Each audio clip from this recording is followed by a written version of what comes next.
In the annals of literary history, few figures loom as large and as enigmatic as Edgar Allan Poe. His tales of the macabre have haunted readers for generations, but perhaps the most haunting tale of all is the one that remains unwritten: the mysterious circumstances surrounding his death. On September 27, 1849, Edgar Allan Poe departed Richmond, Virginia, with New York City as his intended destination. However, his journey took a strange turn. For a week, his whereabouts remained a mystery until he was discovered in a disoriented state at a tavern in Baltimore.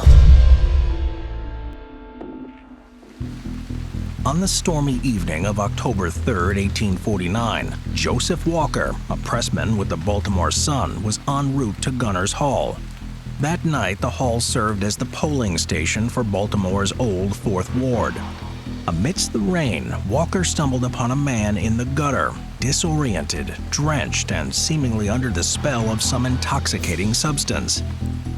The man lay there, barely conscious and immobile. Yet, as Walker drew closer, he recognized the unmistakable face. It was Edgar Allan Poe. Concerned for the distressed poet, Walker paused and inquired if Poe knew anyone in Baltimore who could assist him. Walker urgently wrote to Joseph E. Snodgrass, a known associate of the author, seeking assistance. Walker's note conveyed deep concern for Poe's condition, hinting at possible intoxication. When Snodgrass arrived, he was taken aback by Poe's appearance. The usually well-groomed author was now disheveled, with unkempt hair and mismatched, worn-out clothing that many believed wasn't his. Dr. Joseph Moran, who treated Poe, provided a similar account of his condition. Poe was admitted to Washington College Hospital, where he was placed in a secure room, typically reserved for intoxicated patients. On September 27th, nearly a week prior, Poe had departed Richmond, Virginia, heading to Philadelphia. His mission was to edit a poetry collection for Marguerite St. Leon Loud, a then-emerging name in American poetry, then head back home to New York. However, when Walker stumbled upon a disoriented Poe outside the polling station, it marked the first sighting of the poet since he left Richmond.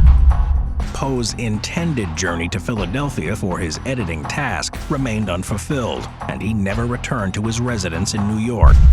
In his final hours, Poe's behavior was erratic. He was tormented by bouts of delirium and haunted by vivid hallucinations. The night before he passed away, his attending physician, John J. Moran, recounted that Poe kept calling out the name Reynolds, a figure whose identity remains elusive to this day.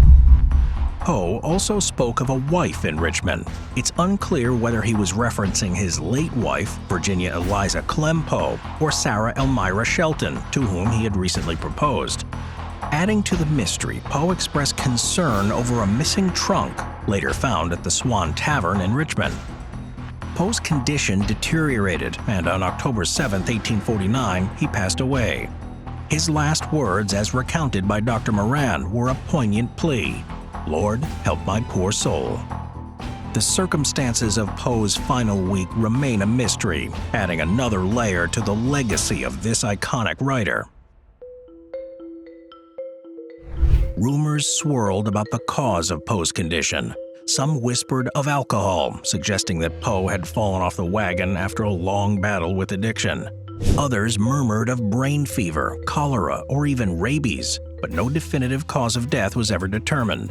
While medical records, including his death certificate, are missing or perhaps never existed, speculation about the cause of his death is rife. In the months leading up to his death, Edgar Allan Poe became an outspoken advocate for the temperance movement, publicly renouncing alcohol, a vice he had battled throughout his life.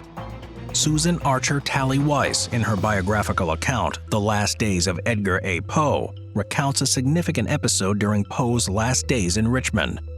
After a severe illness from which he miraculously recovered, Poe's doctor warned him of the fatal consequences of another such episode.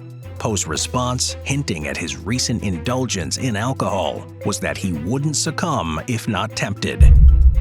Many who were close to Poe in his final days believed that he had indeed yielded to the allure of alcohol, leading to his untimely death. J.P. Kennedy, a close associate, lamented on October 10, 1849 about Poe's tragic end, attributing it to alcohol. Quote, Edgar Allan Poe died from the aftermath of a spree. He was lured back to drink, which he had reportedly given up. The result was fever, delirium, and eventually his tragic end in the hospital. A brilliant yet erratic star has tragically dimmed. While the alcohol theory might seem plausible, it doesn't account for Poe's unexplained 5-day absence or the unfamiliar clothes he was found wearing. Dr. Snodgrass, also an advocate for temperance, was a major proponent of this theory.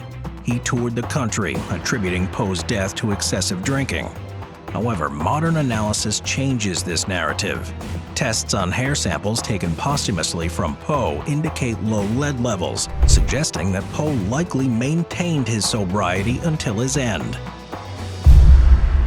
The mysterious circumstances of Poe's condition when found have led many to speculate about the cause. Given that he was discovered on an election day, a theory emerged as early as 1872, suggesting Poe might have been a victim of cooping. This 19th century voter fraud tactic involved gangs kidnapping individuals, confining them in a coop, and then forcing them, often through drugs, alcohol, or violence, to vote multiple times for a particular candidate. To ensure the ruse went undetected, victims would frequently be disguised with changed clothing or even wigs and fake facial hair. The state in which Poe was found, disoriented and wearing unfamiliar, disheveled clothing, aligns with the aftermath of a cooping incident.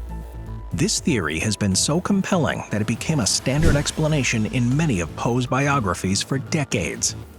However, some argue that Poe's prominence in Baltimore might have made him an unlikely target for such a scheme. The cooping theory gained traction over the years, especially considering the prevalence of voter fraud in mid-1800s Baltimore. The location where Poe was found was notorious for cooping activities. The practice of rewarding voters with alcohol after casting their vote could further explain Poe's inebriated state if he had been forced to vote multiple times. J.H. Ingram, a biographer of Poe, received correspondence in the late 1870s supporting the cooping theory. One such letter from William Hand Brown, affiliated with Johns Hopkins University, stated that the prevailing belief in Baltimore was that Poe had been ensnared by one of these gangs, intoxicated, forced to vote, and then left to his tragic fate. In Midnight Dreary, The Mysterious Death of Edgar Allan Poe, published in 2000, John Evangelist Walsh introduces a new theory surrounding Poe's demise. He posits that Poe was murdered by the brothers of his affluent fiancée, Sarah Elmira Shelton. Drawing from newspaper articles, letters, and memoirs, Walsh suggests that Poe reached Philadelphia only to be confronted by Shelton's 3 brothers. They threatened him, urging him to abandon his plans to marry their sister. Shaken by this encounter, Walsh believes Poe donned different attire, which could explain the secondhand clothes he was later found in, and laid low in Philadelphia for about a week. He then decided to return to Richmond to wed Shelton. However, according to Walsh, Shelton's brothers caught up with Poe in Baltimore. They assaulted him and forced him to consume whiskey, knowing well that it would induce a severe, potentially fatal reaction in Poe. A recent theory surrounding Poe's death posits that he might have died from a brain tumor, which could have affected his behavior leading up to his demise. When Poe passed away, he was hastily buried in an unmarked grave in Baltimore. It wasn't until 26 years later that a statue in his honor was erected near the cemetery's entrance. The intention was to move Poe's remains to this more prominent location. However, when workers exhumed the coffin, time had taken its toll. The coffin and its contents were in a state of significant decay, making the transfer challenging.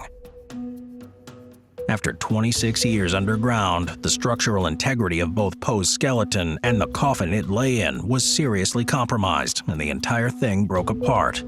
One of the workers who was tasked with putting the pieces back together noticed a strange feature in Poe's skull, a small, hard something rolling around inside it.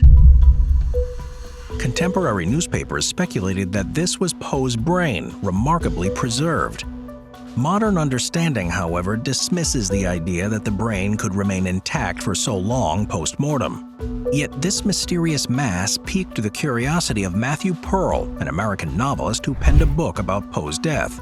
Consulting a forensic pathologist, Pearl learned that while the mass couldn't be Poe's brain, it might actually be a calcified brain tumor. This theory isn't isolated. Sempner notes that a physician from New York once informed Poe of a lesion on his brain, which might have been responsible for his extreme sensitivity to alcohol. Despite the myriad of theories, the truth of Poe's final days remain elusive. The hospital records and death certificate have been lost to time, leaving a void filled by only speculation and rumor. In a twist befitting one of his own tales, Poe's death remains one of literature's most enduring mysteries. The master of the macabre, who so deftly wove tales of suspense and horror, left behind a real-life enigma that has puzzled scholars and fans for over a century. Perhaps it's fitting that Poe's life, much like his tales, is marked by shadows and whispers. The man who once wrote, "All that we see or seem is but a dream within a dream," has left us with a final, haunting riddle. And as the years pass, the legend of Edgar Allan Poe's mysterious death only grows, a testament to the enduring allure of the man and his works. In the end, the circumstances of Poe's death may remain forever shrouded in mystery, but his legacy is clear.